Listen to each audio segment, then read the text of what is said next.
In this fifth part, we're going to be looking at the home page. So let's double click that. And what we're going to do is to split it up into 4 areas. So we want a main headline text here on the left, an image on the right, some latest news in the bottom left, and just sort of a why choose us kind of text in the bottom right. So let's get started. I'm just going to zoom in and pull up an HTML text frame tool from the toolbar, and I'm just going to add some text.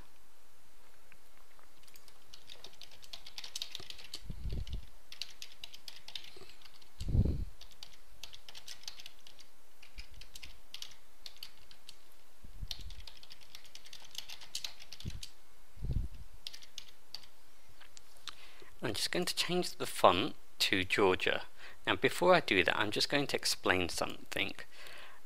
When you look at your font list, you'll have literally hundreds of fonts, and there's always a want to use the most funkiest or the nicest or the most outlandish one, but the problem is these fonts won't be available on every computer that's looking at your website.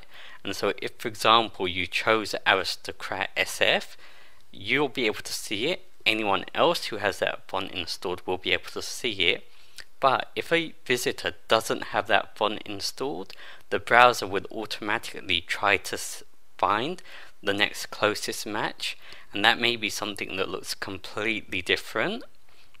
So what you have instead, if you scroll to the top, you'll come across this set called the WebSafe font set.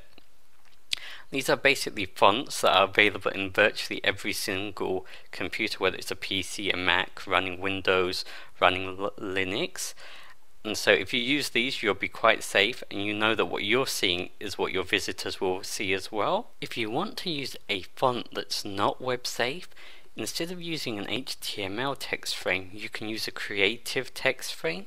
But what that will do is turn the font into an image when you publish the site, and although it will look the same on every computer, it won't actually be indexable by search engines, so they won't be able to read it.